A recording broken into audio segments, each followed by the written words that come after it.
Hey folks, this is Vent with Ads Gaming Addiction, and today we're going to quickly check out Striving for Light. This is a game that's releasing into 1.0 on July 11th, 2025. I'm playing an early version of that via a preview branch. So, this game was described to me in my press email as Path of Exile meets roguelite, and that's partly true. It's an action RPG, it's got a huge skill tree. In fact, it's infinite. I'll get to that in a little bit later. You can choose between hardcore and softcore game modes. In hardcore mode, your character, when it dies the first time, that's it. You start over. In softcore, if your character dies, you lose an armor. It's like a blue shield next to your health. And if you lose all of your armor and then die again, then your character wipes and it's permadeath there. But you've got more chances in the softcore mode to die over and over again, but you do get that armor back by defeating bosses and the like. Now you can choose between different difficulties. There's also a couple of different characters and you unlock more along the way. Each character has their own unique specialization skill tree in addition to the infinite skill tree, which again, I promise I'll get to in a little bit. But yeah, it's action RPG, top down. The art style is a bit weird for my taste. Sometimes I can't tell what's coming and going, where the hitboxes are, that kind of thing. But, and the UI takes some getting used to. Like in the upper left, there's hearts, there's the blue armor above and below. There's a yellow XP bar around the number. On the bottom, there's green and blue bars. It's like, which one's my health? You know? But yeah, the green one is stamina for melee, and the blue one is stamina for ranged attacks. In the upper left, like I said, your hearts are your health, and the blue bars are your armor, so that when you die in softcore mode, you come back. And yeah, you don't immediately go into a permadeath state. So I chose a softcore character because I'm not big on the hardcore stuff. Now there is trinkets that you can pick up. You can have a total of 4 trinkets, some of which activate certain special abilities if you have other trinkets that match what it needs. Like I could turn into a bear, for example, assuming I'm holding the right colored trinkets. That was kind of cool. So there's some strategy in which trinkets that you pick up. And there's also skill gems that you'll be picking up along the way that you can add to this infinite skill tree. Now, I've mentioned this a couple of times. This infinite skill tree really is infinite, but I have to stress it's for that character's run only. So that if you do die, you start over with a different infinite skill tree. Okay? So there's no permanent progression with that part of it. There is permanent progression, but not in this infinite skill tree part. As I mentioned, there is unique character specialization points that you can assign as well.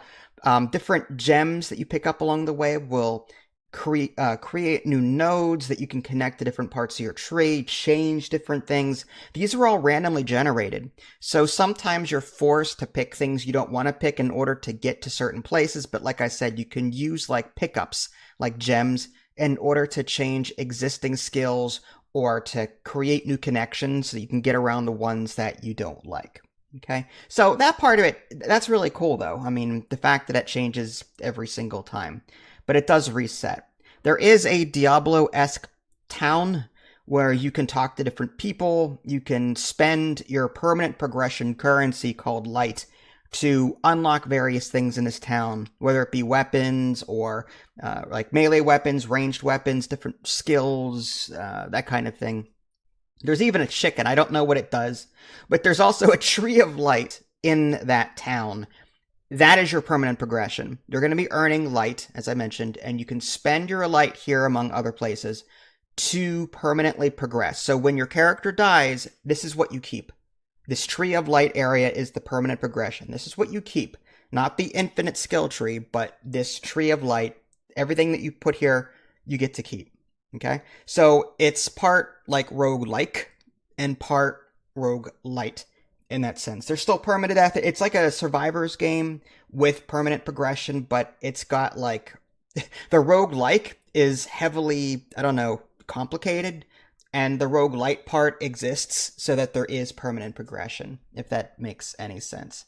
Now, you have a melee weapon and a ranged weapon, and you can spend these shards or gems, whatever they are, in order to improve them as well, but you'll find new ones along the way. You can upgrade their rarity, for example.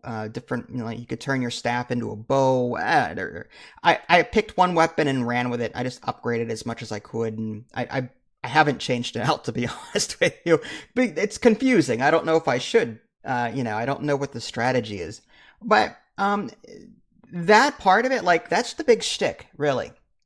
If it weren't for all of those things, I probably would pass on this only because, like, the actual action RPG part, like I said, the art style is a bit weird. Things seem a bit floaty.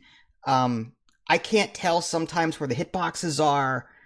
It's hard to tell if I'm coming and going. Like, that part of it can be a little frustrating at times. There's a dash and, all that, and sometimes the UI is confusing.